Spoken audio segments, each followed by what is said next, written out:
nice to have you. Thank you. You're welcome. This is a big year. I mean, Bill and Ted, and now as a producer. Yeah, there's a lot going on. But I have to ask, why did it take so long for Zappa? There's a lot of reasons. It was just a giant undertaking, and Gail Zappa, who has sadly since passed on, she gave me access to the entire vault of his life's work, which it took us 2 years just to do preservation work on that media before we could even start the movie. And then it was just an enormous amount of media, and I really wanted to tell the story right and take the time to go through all of that stuff. So it's a complicated story. You know, he was a very prolific and engaged human being across a big swath of time. So it was we had to be pretty painstaking about how we told it. I was going to ask you, so towards the end of the film, it's, in memory of Gail.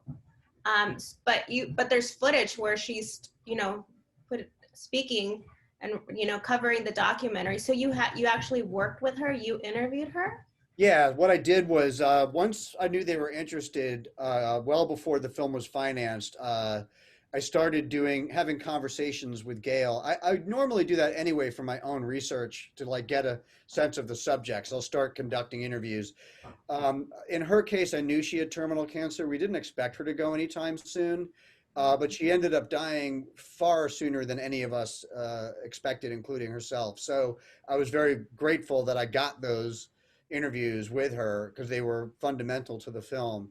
But I did shoot those just on my own dime. Like my son showed up and PA'd with me, and I just traipsed up to the house with a camera and started filming. So you did have a chance to step into this Laurel Canyon house. Oh, I spent a great deal of time in that house. I was there for the better part of 2 years every day, pretty much.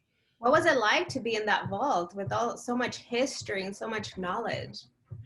It was amazing. It was overwhelming, to be honest with you. There's so much stuff down there. Gail took me down there, and I had heard of the vault. I knew that it existed. I did not expect it to be so vast. Zappa was one of the things I loved about him is he would kind of say one thing and mean another intentionally. And he had often said he really didn't care about his legacy and kind of what he left behind. It was all about the moment. Well, it turned out he cared a lot about what he left behind because he was painstaking about collecting everything from his life, going all the way back to before he was born. And for a documentary filmmaker, that's gold.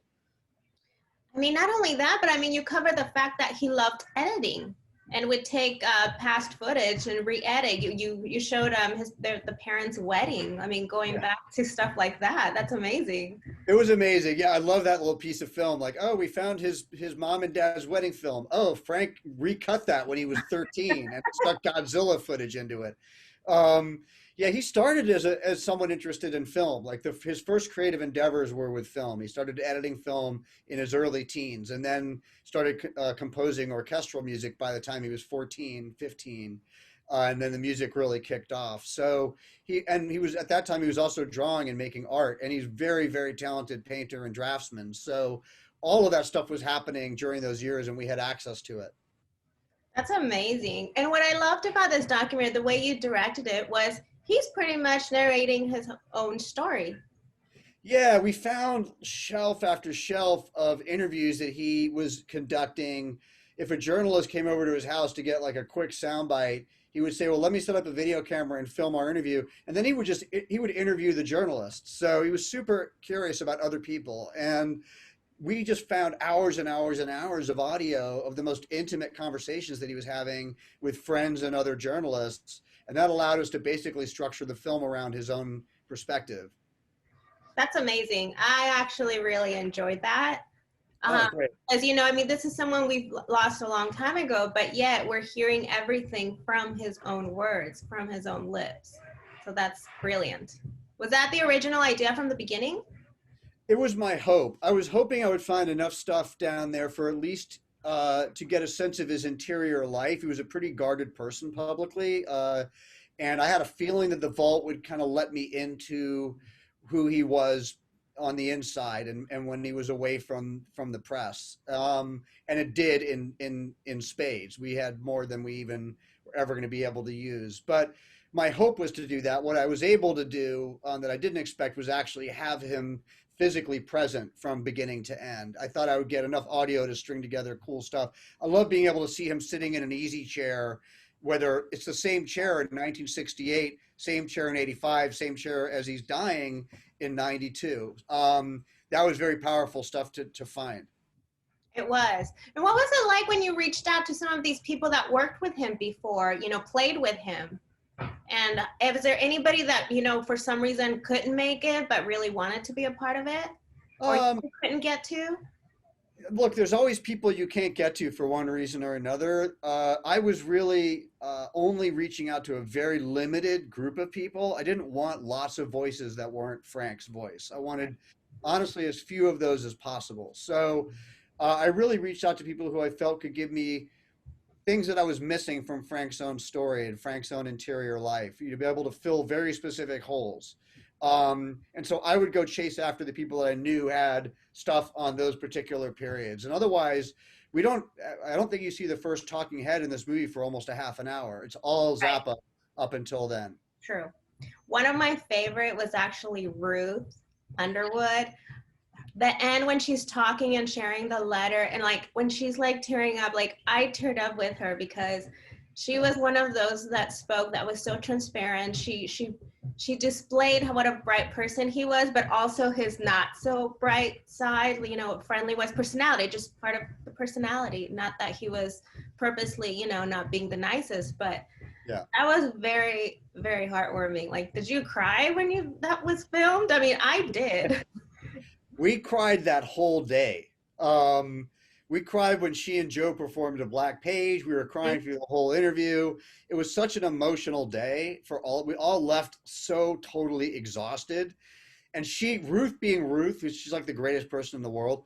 She called me the next day and she said, "I'm really sorry." And I said, "For what?" She's like, "It's such a lousy interview. I won't be surprised if you don't use any of it. Don't feel like you have to use any." And I was like, "Are you out of your mind?" It was like the best interview I've ever shot in my entire career. And I mean, I knew Ruth. I got to meet Ruth when I was at the house in the early days. As Gail was sick, Ruth was bringing food over for Gail. So I knew how extraordinary a person she was and how much she was going to probably give us. Yeah, like I said, I mean, I loved everybody, but she was one of those that was like, oh, you felt her emotion. Yeah. Yeah. Yeah.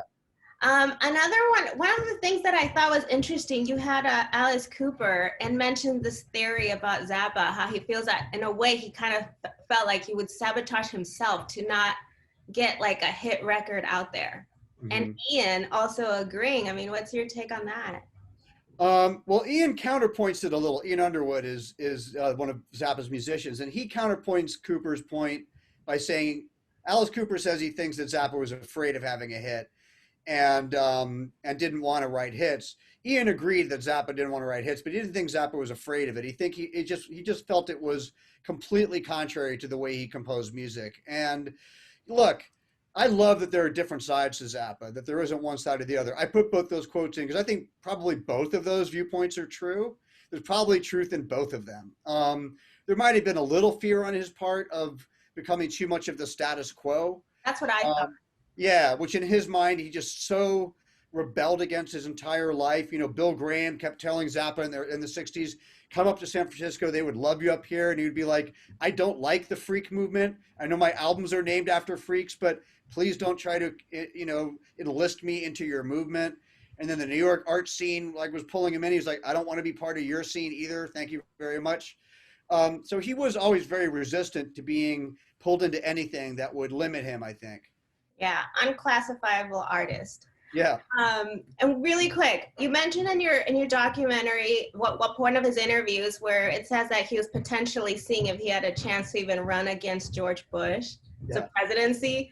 Just real quick, had it happened running, would you have considered voting for him?